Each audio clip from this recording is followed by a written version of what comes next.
In the 6th century BC, Cyrus the Great, the king of Anshan, created the Persian Achaemenid Empire. In just a couple of decades, he and his son Cambyses conquered numerous other kingdoms like Media, Lydia, Babylon, and Egypt. And Darius, who seized the throne, expanded into Europe by conquering Scythian territory in 515 BC, subjugating the Macedonians, and taking numerous cities in Thrace. Greece at this time was divided up into a series of small states like Athens, Sparta, Corinth, Thebes, and Argos, all of which were part of complicated rival alliances. But there were other Greeks living under Persian rule in Anatolia. They were governed by Persian-appointed tyrants, and one of these, Aristagoras of Miletus, unsuccessfully tried to capture Naxos. So feeling his position was now under threat, he decided to lead the Ionian Greeks in open revolt against the Persians in 499 BC. As the rebellion spread to Cyprus, Athens and Eretria sent troops to help the rebels capture Sardis in 498 BC, but soon pulled out of the conflict. Darius finally sent an army to capture Cyprus in 496, destroy the Ionian navy, and ended the rebellion by 493 BC. And in order to prevent the Greek states from supporting any more rebellions, Darius decided to invade the following year. The first Persian campaign, led by Mardonius, was successful in resubjugating Thrace and Macedon,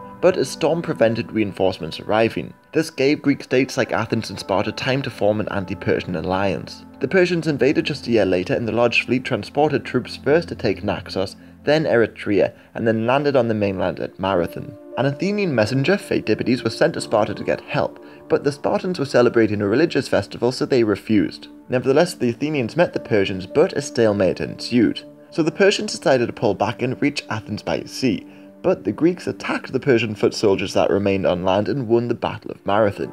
The defeated Persians still tried to outmaneuver the Greeks by taking Athens by sea, but the Athenian army successfully made it back to Athens on land in time. Darius died during the preparations for another invasion, and his successor Xerxes had to deal with insurrection in Egypt and Babylon, so it wasn't until 481 that he was ready to move into Greece again. An army of hundreds of thousands crossed Hellespont on a bridge of boats, and dug a canal across the isthmus of Mount Athos in 480 BC. Some Greek states like Argos and Thebes may have been prepared to defect, but many more Greek states had by this point formed an anti-Persian alliance. Over 30 city-states met regularly to discuss the conduct of the war, but they were indecisive. So the Spartans under King Leonidas marched out to try and stop the Persians. They were successful in delaying the Persian advance, but ultimately were defeated at the Battle of Thermopylae. Meanwhile, the Athenians attacked the Persians at sea. Under Themistocles, the Athenian navy had expanded a great deal, and they were able to delay the Persians at Artemisium, but they retreated when they heard of the Spartans' failure. But now, with no armies prepared to stop the Persians, Athens was evacuated,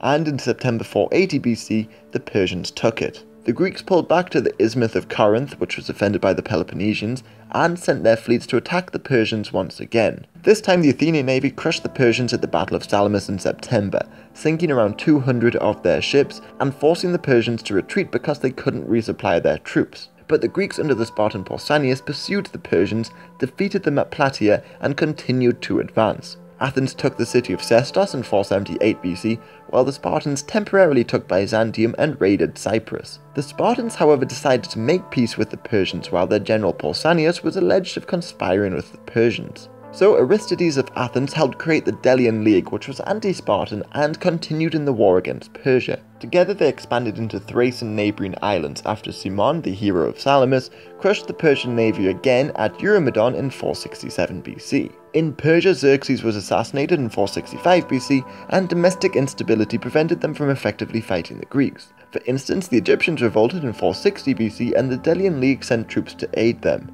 But the Persians were able to defeat the Greeks and restore order by 454 BC, and the Greeks were also unsuccessful in trying to capture Cyprus in 450. The wars then quietly came to an end as the Athenians focused on securing dominance in Greece. Through alliances, threats, and military force, they had effectively created an empire of their own. But fearing Athenian dominations, the Spartans brought back the Peloponnesian League of city-states, and Greece was thrown into decades of war when the Peloponnesian Wars broke out in 431 BC.